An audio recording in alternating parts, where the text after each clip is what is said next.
G'day, Steve Hay for Australian Wood Review TV. Recently I was really fortunate to be able to attend a workshop given by Graham Priddle and Melissa Engler. Now what Melissa did was a finish that I'd never seen before, and she gave me her permission to be able to video it and share it with you. It's amazing what she does using a butane torch, some milk paint and boot polish.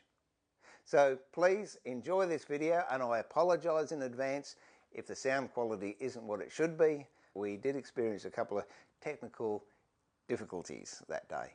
However, the way she shows and demonstrates, I'm sure you'll understand it. And if you don't and you get stuck, by all means drop me an email and I'll help you as best I can. So please enjoy Mel as she shares with us a milk paint finish.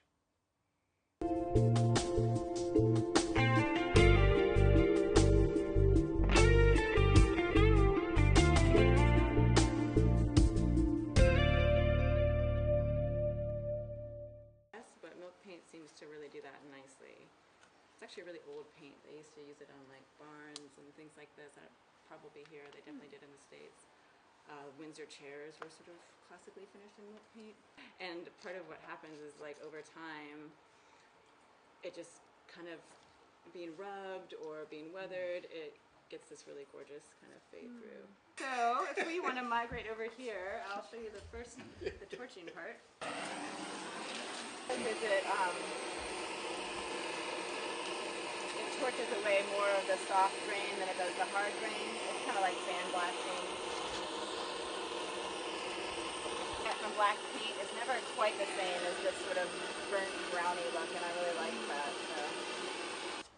It looks brown when you do this, right? But then if you were to just take this and spray it with some lacquer, it would go back to that black color. So you can see it's happening here because I've only burnt one side of it, it's cupping up, and if you want to be careful, it's good to kind of rotate the piece as you're burning it so that you're getting heat on both sides.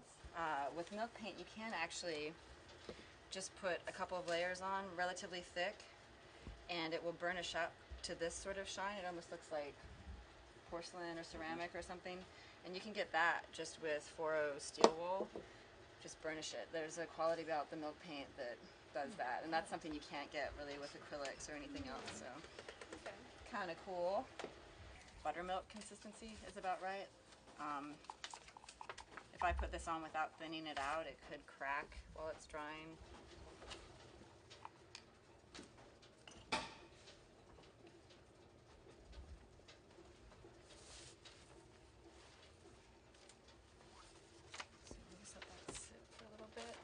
There are kind of fun things that can happen too, like happy accidents. Sometimes I've been impatient about it drying and I'll take a heat gun or a hairdryer to it and it'll start to crack. Yeah, but it's kind of beautiful. It's just not easily controlled, so you just kind of have to do it and cross your fingers. So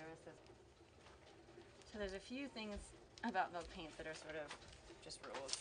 It doesn't last very long once you mix it. You can like seal this and put it in the fridge. It might last until tomorrow. And it starts to separate and it doesn't adhere correctly and all this other stuff. So if it stinks, throw it out.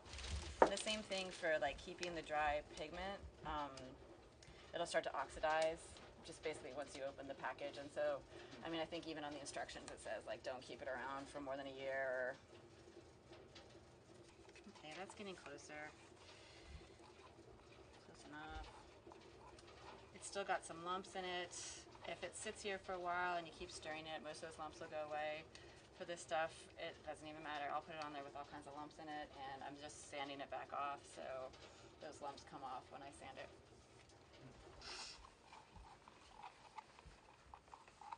Yeah, that's getting there. And it is supposed to have a certain amount of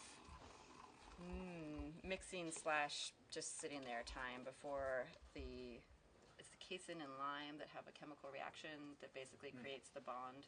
And so if you don't let it sit for a second, or at least I think it's 5 minutes, is that right? 15 minutes.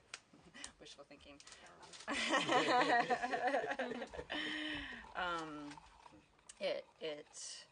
Supposedly it won't bond to the wood, but I've honestly mixed it up and stuck it right on there and it's been fine. But when milk paint isn't actually dry or set, it still has this sort of like cold, clammy feel to it. And if you start trying to sand it at that point, it doesn't usually work out so well. So Really make sure that it's actually dry before you start doing this.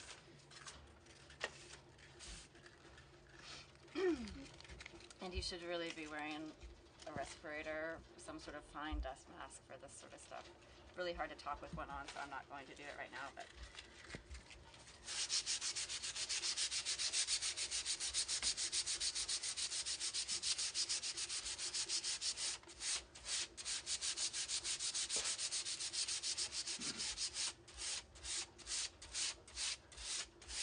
so there's a lot of control in this last step too, where I could dig down in there more and get less of a differentiation between that contrast, the high and low spots, or I can just kind of ride on top of it. Just, you go in with this stuff, it's different than going in with a sandpaper. This is like 180 grit. I probably wouldn't do anything lower grit than that, or you just take everything back down to the bare wood.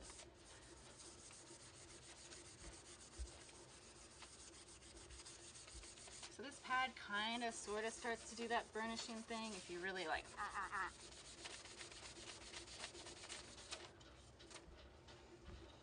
It's kind of hard to tell in this light, but let's see.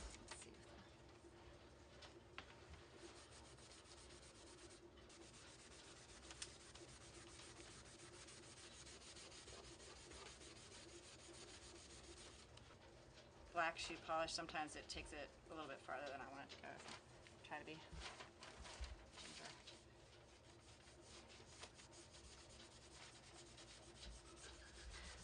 I really like that the black shoe polish has this bluish glow on top of the milk paint. It's kind of interesting. I'm gonna try some red. Why not? Whoa, that's kind of crazy. Yeah, cool.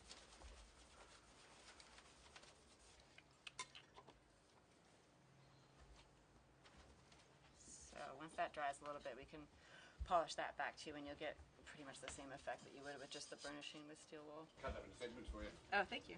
They do have a watch shoe polish too. Yeah, that'd be kind of cool. That I would thought be about that. interesting. And sometimes I'll just do the clear as a finish.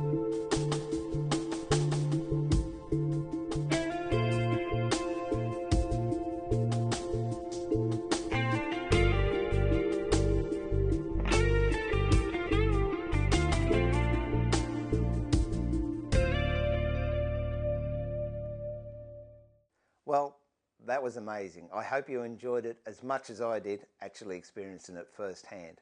It's amazing what you can do with a little bit of ingenuity.